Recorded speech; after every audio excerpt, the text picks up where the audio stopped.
माँ दुर्गा जी की नौवीं शक्ति का नाम है सिद्धिदात्री।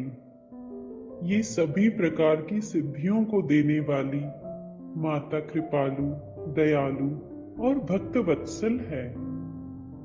मेरे बच्चे, सिद्धिदात्री माँ दुर्गा का पूर्ण रूप है।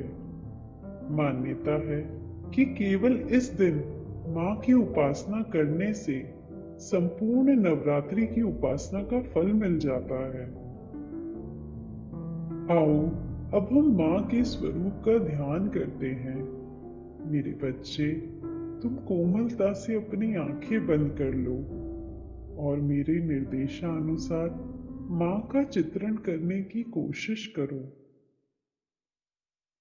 माँ सिद्धिदात्री, माँ का स्वरूप माँ दुर्गा का अंतिम 9वां रूप है।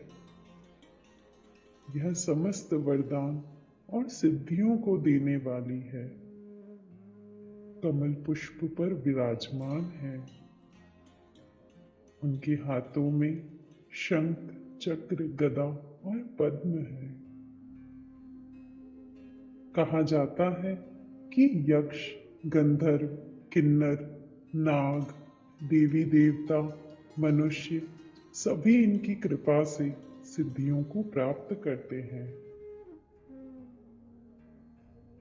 मेरे बच्चे, जैसा मैंने तुम्हें वर्णन किया था, माँ गौरी हमें शक्ति की सीमा बताती है, जीवन का सबसे उत्कृष्ट स्वरूप बताती है। हमारी आत्मा सभी तरह के पाप, बुराइयों से दूर, स्वच्छ, निर्मल हो जाती है। पर अब तुम सोच रहे होंगे कि फिर माँ सिद्धिदात्री के पास ऐसी कौन सी शक्ति है, ऐसी कौन सी सिद्धि है जिसके लिए हम माँ की उपासना कर रहे हैं। मेरे बच्चे, माँ सिद्धिदात्री अपने सिद्धियों को सभी को सबके हित के लिए देती है। अर्थात वे बताती है कि पूरे विश्व में दानी सबसे श्रेष्ठ है। मेरे बच्चे, जब सभी महापुरुष अपने जीवन के शिखर पर पहुंच जाते हैं, तब भगवान उन्हें समाज कल्याण का कार्य सौंपते हैं। जैसे गौतम बुद्ध, भगवान महावीर, इस सदी के युग दृष्टा पंडित श्री राम शर्मा आचार्य जी, इन सभी ने निर्वाण प्राप्त कर लिया था, पर फिर इन्होंने सेवा का कार्य किया। मेरे बच्चे, माँ सिद्धिदात्री बिना किसी भेदभाव के सभी जीवों का उद्धार करती है।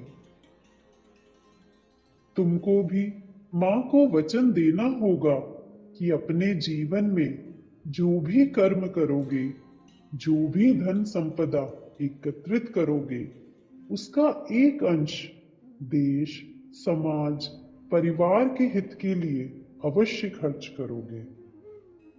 समाज निकटतम कोई भी सच्चा जरूरतमंद लगे तो अपनी क्षमता अनुसार उनकी मदद करोगे।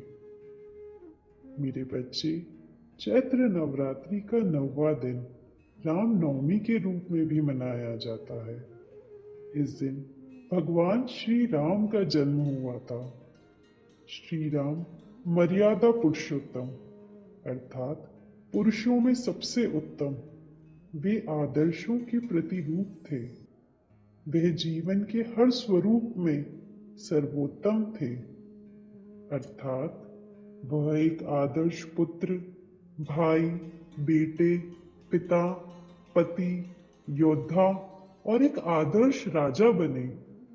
मेरे बच्चे, नवरात्रि का 9वां दिन हमें हर परिस्थिति में श्रेष्ठ रहने की सीख देता है।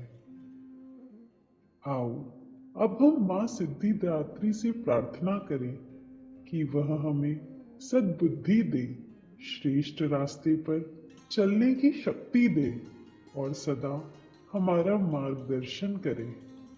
अपने दोनों हाथ जोड़ माँ से कहो, या देवी सर्वभूतेषु मां सिद्धिदात्री रूपेण संस्थिता नमस्तस्यै नमस्तस्यै नमस्तस्यै नमो नमः। आप सभी अब अपनी दोनों हथेलियों को आपस में रगड़े। ऊष्मा भरी हथेलियों से अपनी आंखों को ढक ले।